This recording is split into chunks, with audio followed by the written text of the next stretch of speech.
All right, guys, today we're here with Project TL. The 270 horsepower Acura TL with DVD audio surround sound and available navigation is part of commutes everywhere. This, I think, is probably the best looking of all the TLs that were made, and my desire for this car is to actually make it like a giant Civic build.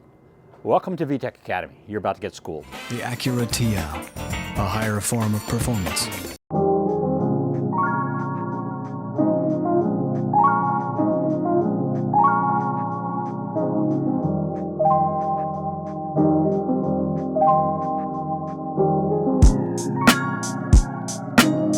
So today we're here with my 2005 Acura TL, and this is probably my favorite body style for the TL. This has got the pre-beak styling.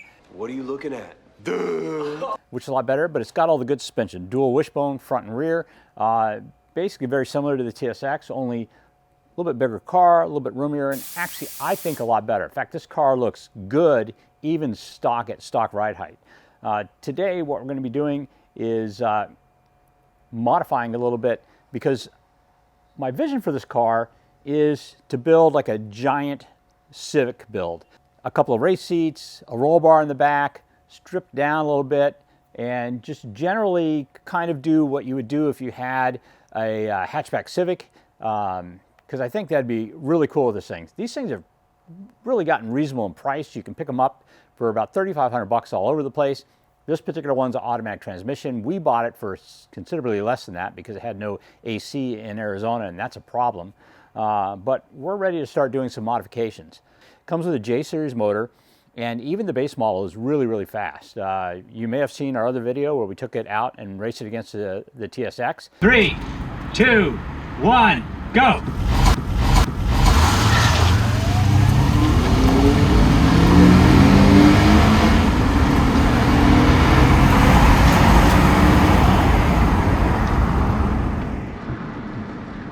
It scooted really, really fast. Now, I have engine upgrades planned for this. I'm not really sure when I'm going to get around to those, but at some point in the future, I think basically swapping in a 3.5 motor and then supercharging it is going to be what I'm going to do.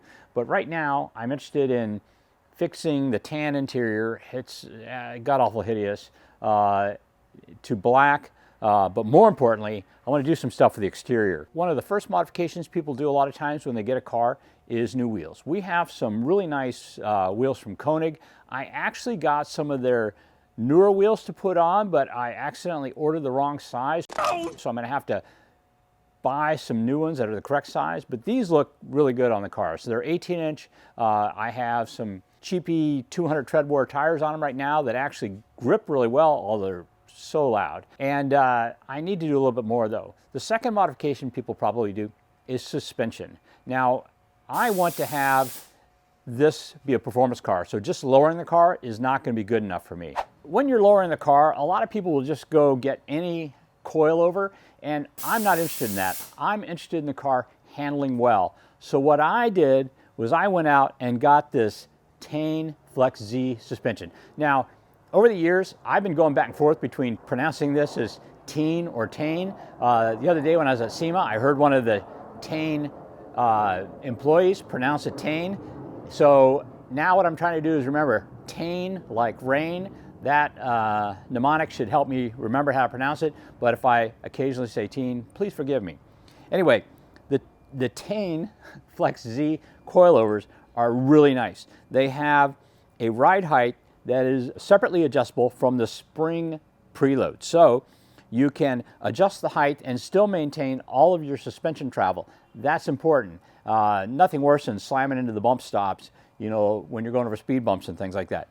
The other thing is there's a shock inside here, a sealed shock that's actually replaceable. So if you have, let's say you've got a full season of racing your car and your shocks are a little tired or maybe even blew one out, you can actually replace the shock absorber yourself.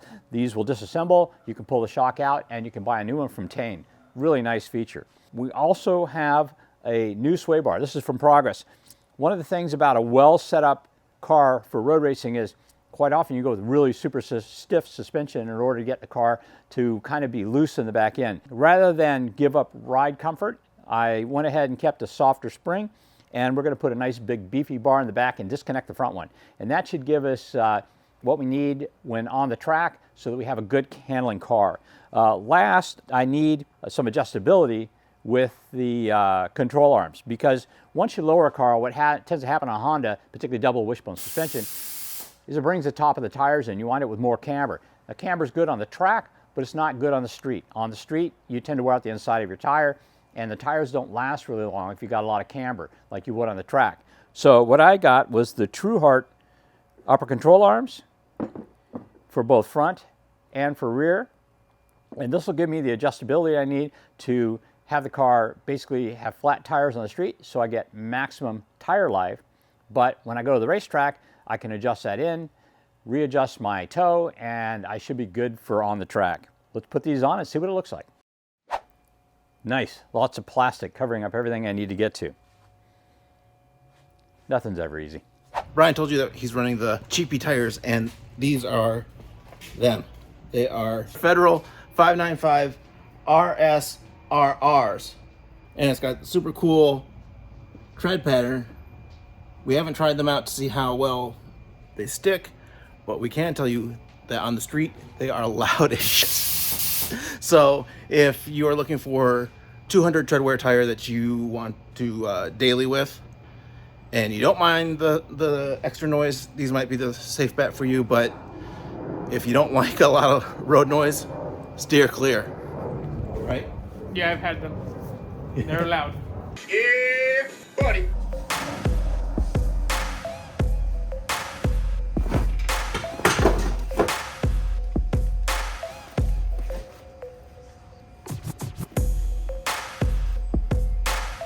So let's take a quick look at what's going on down here. These hooks right here get pulled forward to release. That releases a seat. There's a single bolt that's right underneath here. You get to by lifting the seat. It's actually right underneath there. And then I use the hook tool to come in and grab these to open that, and then lift the seat out. I'm really tempted not to even put it back in again, because again, the eventual goal here is to do like a Civic build, and that would mean no rear seat. So I don't really need to haul people around.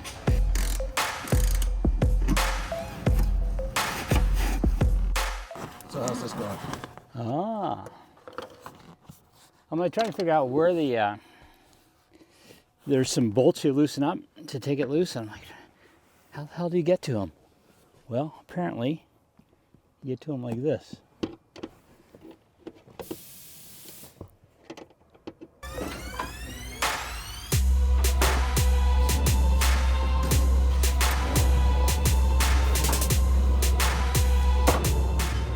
So that was a major pain in the ass. Basically, there's a pass-through on the seat in order for you to loosen up bolts that these latch onto. Now, I don't know if the material was caught on it or what was going on, but oh my God, the thing was ridiculous. I'm, yeah, not. This was gonna be a quick job. This was gonna be a quick job. Not like the Accord, apparently. I'm thinking about just leaving the seat out now, because that was gonna be one of the eventual modifications anyway. I built some sort of a cover for that area back there. That was uncalled for. Changing the suspension, I cheated and did the other side first. So hopefully we know what we're doing on this one. We've loosened up all the bolts on top. We actually had to take the strut tower bar off. We've loosened up all the bolts on top. Now we're gonna disassemble the shock from the fork, fish it out of there. Once we do that, we can take the upper control arm off. You gotta be careful when you do that. You don't want it to fall out and pull your axle with it. Oh yeah, we also disconnected the sway bar. As you can see right here, it's disconnected. That allows us to more freely move the knuckle. So we're gonna take this apart. It just didn't want to turn because it had that sagging weight. Okay. So Or you probably need it for the top, or you could use a smaller ratchet.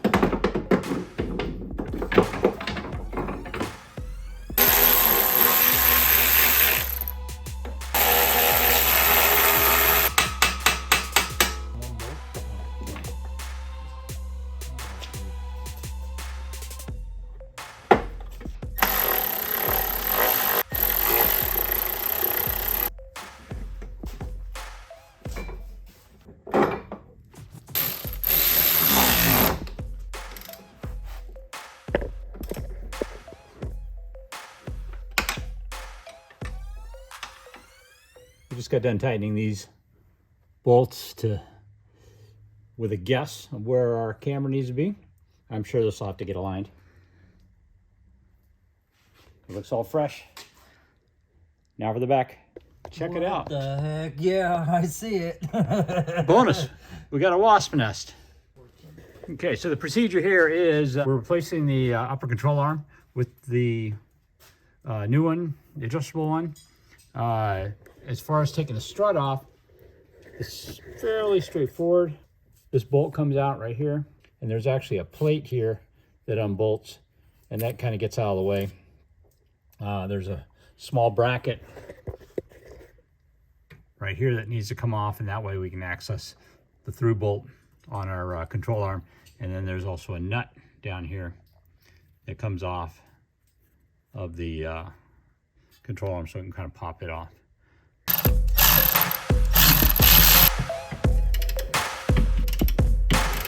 It's out. Whoa. Oh, it's loaded that way.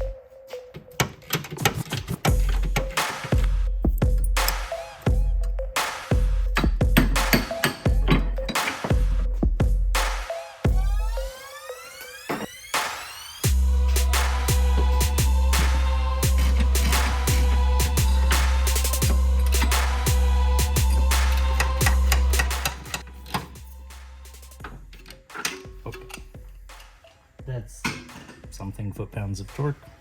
So they want you to take the package tray out for this particular swap. We found a slightly easy way to do it. Just take the seat out, and then you loosen up the rear bolt first. And you do that because you can basically break it loose and then take it off by hand. And once you do that, you get the front bolt on the strut. That one, you need a shorter shorter socket. And once you get that one out, then the shock just basically drops out. You get it.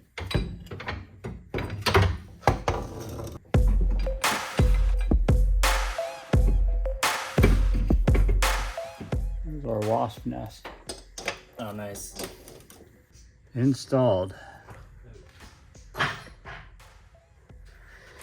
So this bracket's kind of interesting. It has the nut on it for the through bolt, and it actually bolts on to the subframe. Has the clips for the wires. We use this stock nut because it allowed us to use this clip that was already on. I think that works a little bit better. But now we are fully adjustable. Time to set it down, see what it looks like, and then probably do some sort of alignment.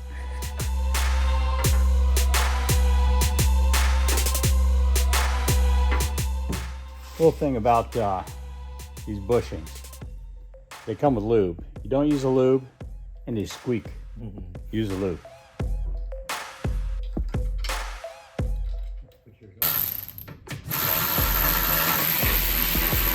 Okay, so it's set up to use the stock end links. These are still pretty tight, so we'll go ahead and not order new ones.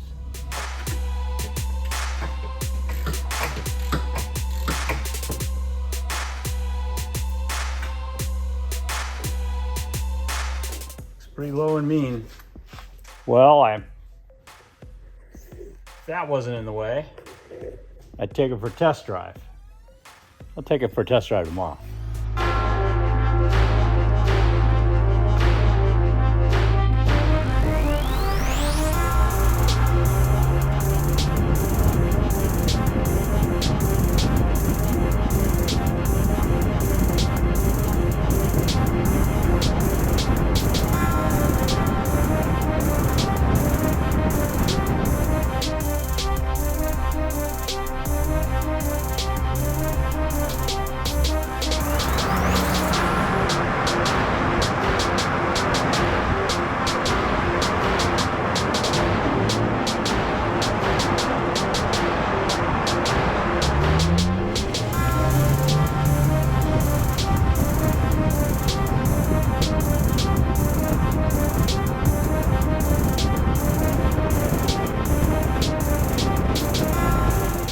back in 2004, in fact, December 2004, Honda R&D took a 2004 Acura TL and decided to compete with it in the 25 Hours of Thunder Hill, arguably the king of enduros.